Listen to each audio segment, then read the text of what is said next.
Hey, baby. I know you ain't running from your goddamn daddy. All right, y'all. We back again. Working on Project Giant Slayer, aka my 2023 Hyundai Elantra N. And as you can see, we already got this bad boy on jack stands. And a keen eye would see we got drip pans under all the brakes. So that can only mean one thing, baby. We doing some brakes. Look at that. And boy, do I have a brake upgrade for you. So, hold on. Let me preface this vehicle by saying the Elantra N has a lot of strong suits. And although the factory brakes are great for a street car, they leave a lot to be desired once you really start pushing the limits. And one of my big complaints with this car has been brake feel, or therefore the lack of it, and just how the brakes don't quite inspire confidence. So I'm doing a bit of a OEM plus brake kit on it today. So just to double back on what we've done so far, we have already installed our stage 2 tune, ported high pressure fuel pump.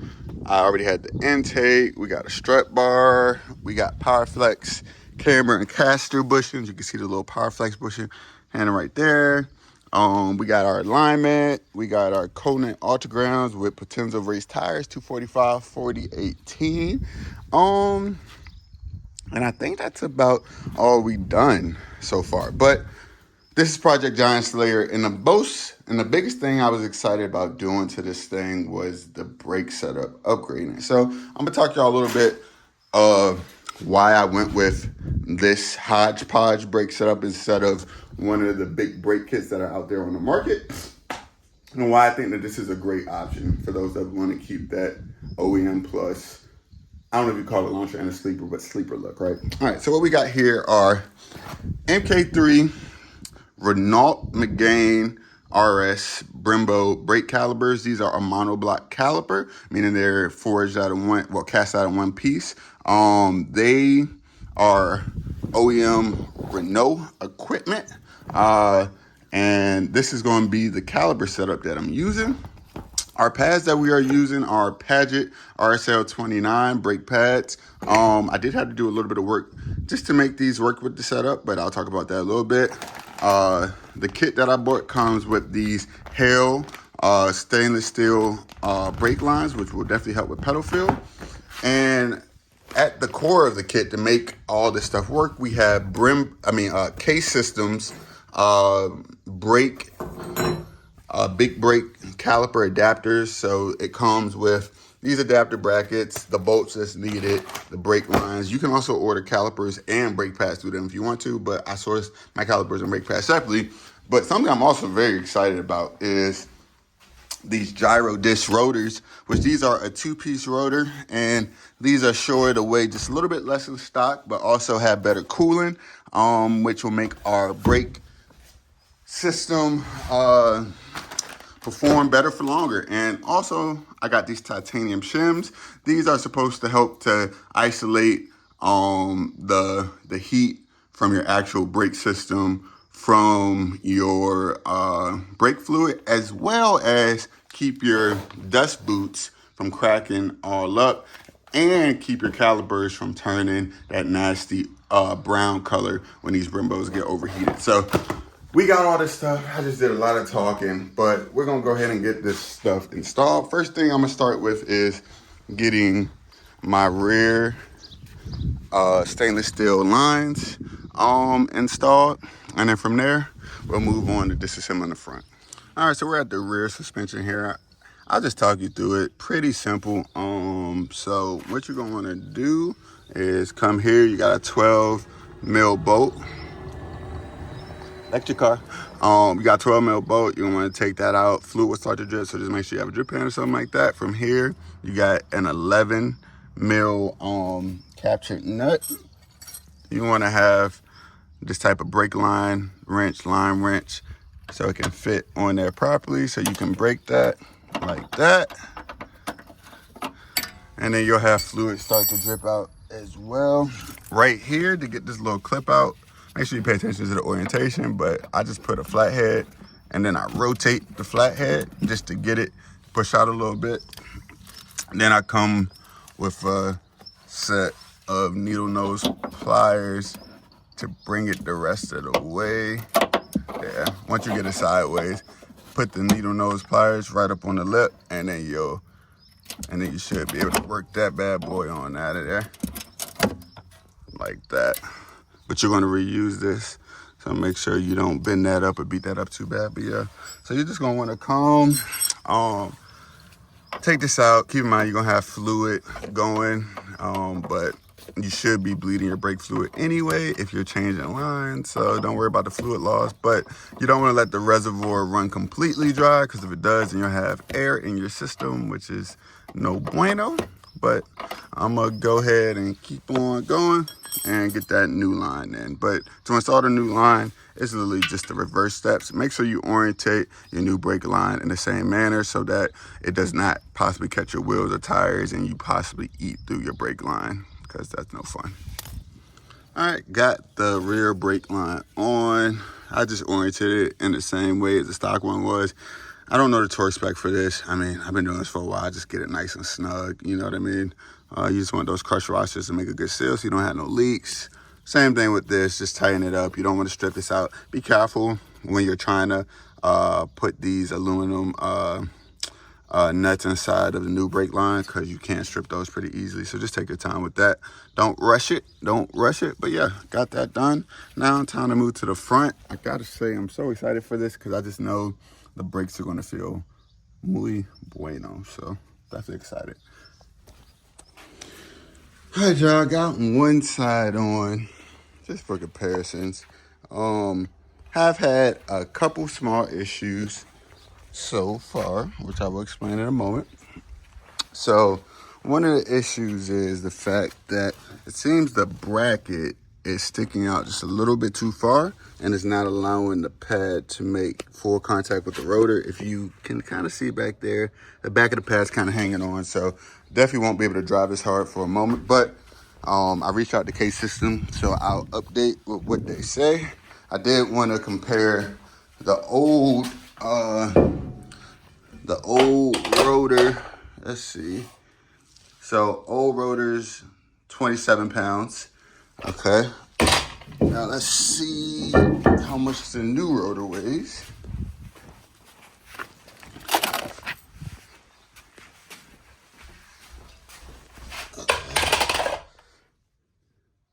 Oh, 21. Wow, 21, 25. Wow, so we dropped, what, 5 pounds? So that's 5 pounds of unsprung weight. So definitely makes a difference.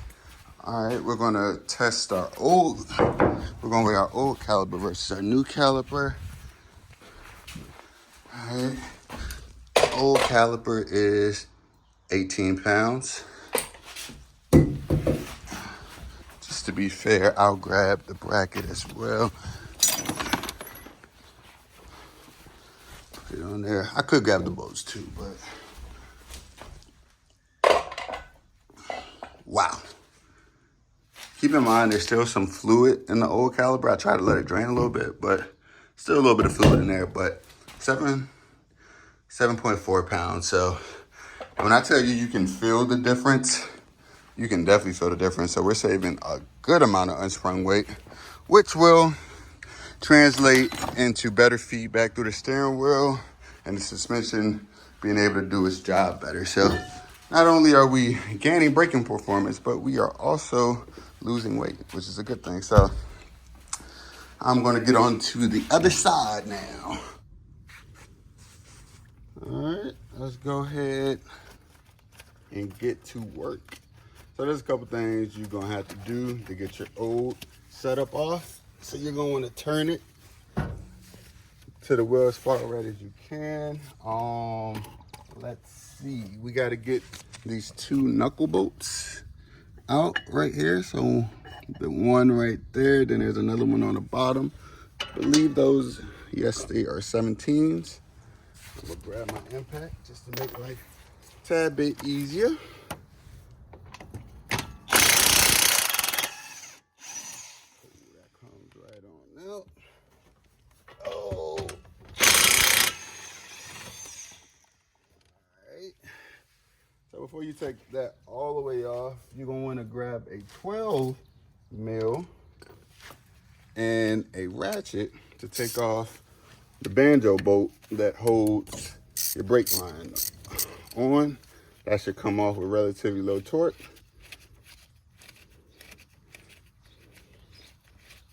And you are just gonna pull that bad boy there. Make sure you have some device to catch it because fluid is gonna drip out. Now we wanna pull those bolts all the way out. And you're gonna, oh god dang, brake fluid is leaking out. There we go, got that out. Now, what you're gonna wanna do, grab a proper size screwdriver that fit, oh, this one's already a little loose. This one loose? All right, normally if they're tight though, you wanna hit this like that with a hammer. You'll hit the bottom one with a hammer too, and that will help to loosen them up so you don't possibly strip that head out. Because that can be super annoying, but lucky for us, they were already pretty loose. Can't remember if I took this rotor off before. All right, got that off. That's what the actual integrated drive axle assembly looks like on this thing. All right, coming from there, gonna bring y'all to the other side. Oh, it's pretty hot. All right, you're gonna want a pair of needle nose pliers. You're gonna take it and squeeze this little bracket here to work that out like that, because you're gonna need to reuse that. All right, from there, you're gonna wanna grab that 11 mil brake line wrench and just break this like that. All right, it's broken, cool. This is where your screwdriver comes in. To get that clip off, I just put it in and I rotate it, and that kind of pulls that out of the way to help me get it out. Then what I do is grab my needle nose pliers and I use those to work it the rest of the way off. So now our brake line is free here. We have another 12 mil to get this bracket off, but the kit comes with a new bracket that works with the supply brake line. So I'm gonna go ahead and get this bracket off. Hopefully I can do this without an extension. Unbolting that brake line that we have already loosened up. And then from there, you literally can start your install of everything else. So let me get that off and then we'll get to work. Cool. So now it's time to install our bracket. So our bracket actually goes on the back like this. Then you grab the supply bolt here and you're just gonna get these started. These brackets are going to torque down to 110 Newton meters. I'm not sure what that is in foot-pounds, but I am very confident in your Google abilities, so I will not insult you, bud. All right, once you get those started, these are a 16. Just gonna hurry up the process with the impact. Torque down. There that is right there. Next is gonna come your your rotor. And lucky me, I have these new Girodisk. Make sure you align the screw holes as well. Make sure your hub is clean and not too rusty. This hub looks fine, so I'm gonna just let it eat. Put that bad boy like there, like that. And grab these. Now time to install the actual caliper itself. You just want to line this up here, and then you take these supplied Allen bolts. You can just get those started by hand, just like that. Good, good, good. You want to get those as tight as you can by hand, and the torque spec for these are going to be 140 Newton meters. All right, got those. This uses I'm not exactly sure what the size of it is, but a big Allen. Does it say the size? It says a CR. Dang, it doesn't tell me the size, y'all. I'm sorry I don't have the size for you, but just know you might need to take a trip to your local auto parts store to get what it is that you need. And time to put this at 140 Newton meters.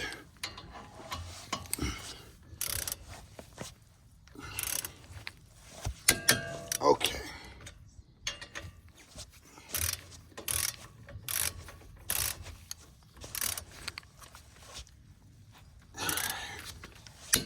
Cool. All right, right here where you're going to want to install your brake line, because you have obviously lost a fair bit of fluid. You're going to reroute the brake line in the same way that it went. Your new bracket goes right where the old bracket goes and sits just like this. And this ABS sensor goes there as well. So I'm going to get that installed. Then I'm going to get my brake pads installed and we will be done. All right, y'all, so good news. We actually got the correct brackets in for the Elantra. I reached out to Case Systems, and I'm actually the first US spec Elantra to run their caliber conversion kit. Turns out I needed the 345 mil adapter, which is shorter than the 360 mil adapter. So this was the adapter that originally came with the kit, and this is the new one. It might not show too well on video, but if you compare the two, this one is about, actually, let me do this. There you go. If you compare the two, this one's about 7.5 mil shorter, and that was all she needed in order to bring the caliper where it needed to be, just so the brake pad could make contact with the whole rotor surface. We got very minimal pad hang off of this, which if I wanted to, I could shave it a little bit more just for that last little bit, but that's fine. That's no problem.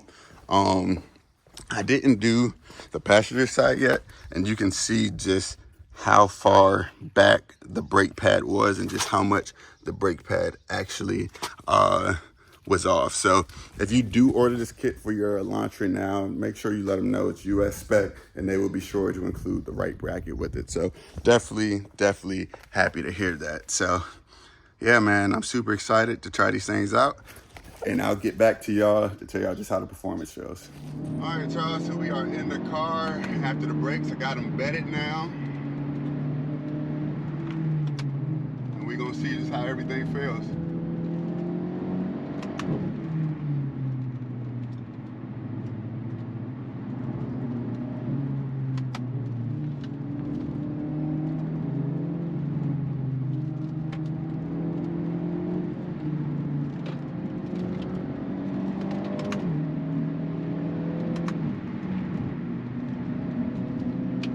Brakes truly feel fantastic. Like, all the slop is out of the pedal.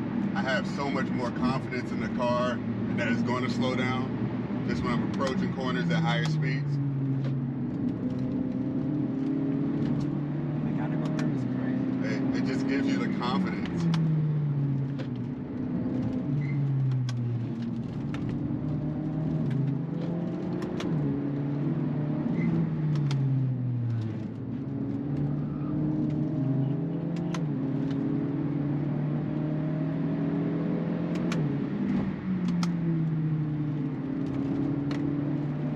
Rotates perfectly. Oh my God.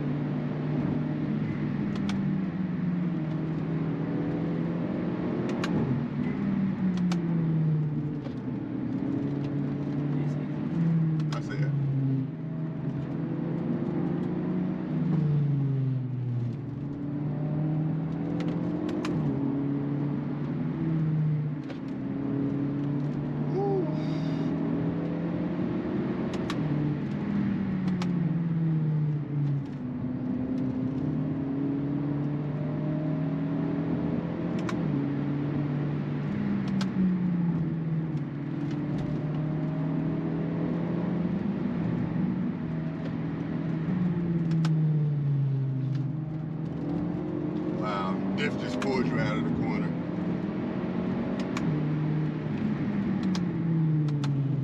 We're slow for that for sure.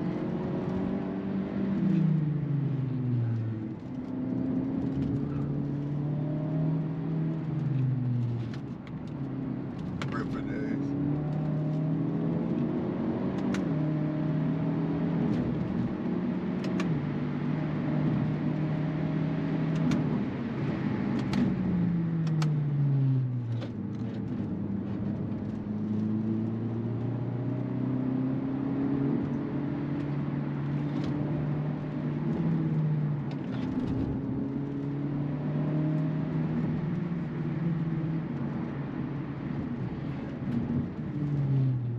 Oh my God.